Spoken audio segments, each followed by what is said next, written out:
Hi guys, welcome back to Cleanrider's daily news and reviews. Today we'll be talking about the Titanic tour sub that was being steered with simple Logitech gamepad. Let's talk about it. So the missing Titanic tour sub is steered with a simple Logitech gamepad. Let's talk about it. So on Sunday morning, an OceanGate submarine vessel with 5 people aboard went missing in the Atlantic about an hour and 45 minutes into a planned trip to explore the wreckage of RMS Titanic. Made of carbon fiber and titanium, the vessel has enough air to for 96 hours. However, as word of the emergency has spread, there's also shock at the wireless Logitech F710 gamepad used for steering. So the Titan advertises the state-of-the-art lightning and sonar navigation systems, plus internally and externally mounted 4K video and photographic equipment. And the CBS News Sunday morning segment from David Pogue taken last summer showed the reporter laughing as he was shown in its controls. OceanGate CEO Stockton Rush holds up the F710, saying, "We run the whole thing with this game controller." And the reporter refers to the Maguire jury rigidness of the whole thing, using many of the shelf parts. As Rush said, "Certain things you want to be buttoned down. Nothing works with Boeing and NASA." So as you guys can see in the video, I think that's the CEO or Stock Rush, or that's who's sharing all the information about the submarine, as well as he's showing the gamepad. You guys can see here in the video. And this isn't entirely unusual. As we've mentioned previously, the US Navy uses gamepads to control submarine, periscopes, and the photonic masts that have replaced them. The Boring Company has shown an Xbox One controller steering one of its massive drilling machine.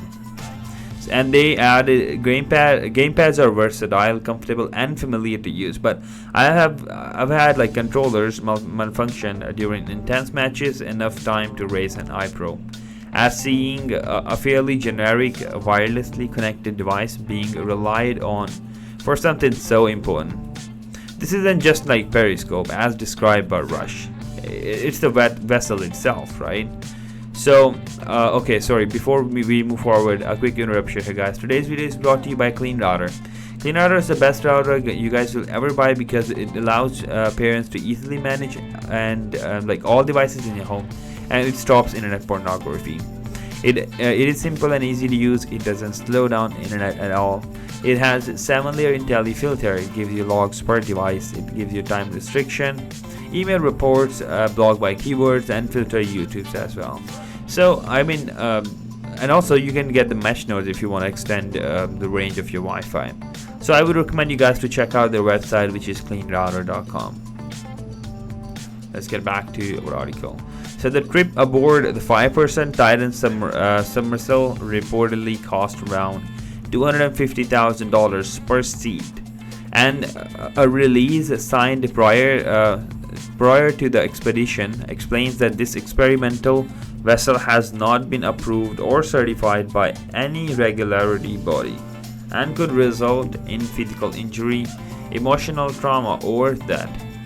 So the person who joined or actually sat in the vessel or in the submarine, they are kind of idiot, because who would go deep in this water without any security measures, right?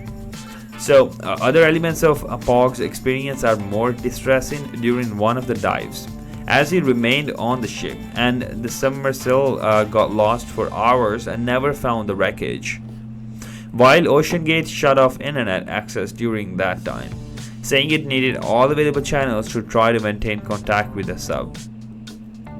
And it is unclear what kind of internet connection was available on the ship then. But once OceanGate tweeted last week that its 2023 expeditions are relying on Starlink satellite internet service to communicate with the outside world. Without GPS, Titan is guided underwater via text messages sent from the surface ship. And he also said in the tweet that it's not equipped with an emergency locator beacon that might have rescuers find it, either on the ocean floor or once it's risen to the surface.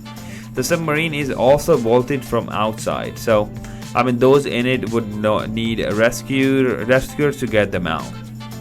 And location of the trip is listed as about like 380 nautical miles south of the Newfoundland, Canada. The US Coast Guard has been part of the search since Sunday morning, using aircraft with sonar to search underwater, sonar buoys, sonar from the expedition ship, and looking on the surface. The latest update from the Coast Guard said the search area completed as of this morning is 10,000 square miles, and they have scheduled a press briefing for 1 p.m. ET with the further updates.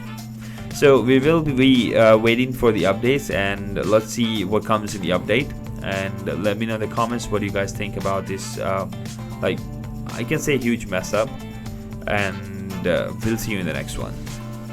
Cleanrider is the only router you will ever need because it allows parents to easily manage all the devices in their homes and stop internet pornography. It's simple and easy to use, doesn't slow down the internet, and allows you to block pornography, gambling, and anything else that you don't want your kids to see using the 7-layer IntelliFilter. Logs all activities per device. It also allows you to put time restrictions, get email reports, and gives you the ability to block content by keywords and even filters YouTube. Check them out in the description box down below. Thank you so much for watching, and you have a great day.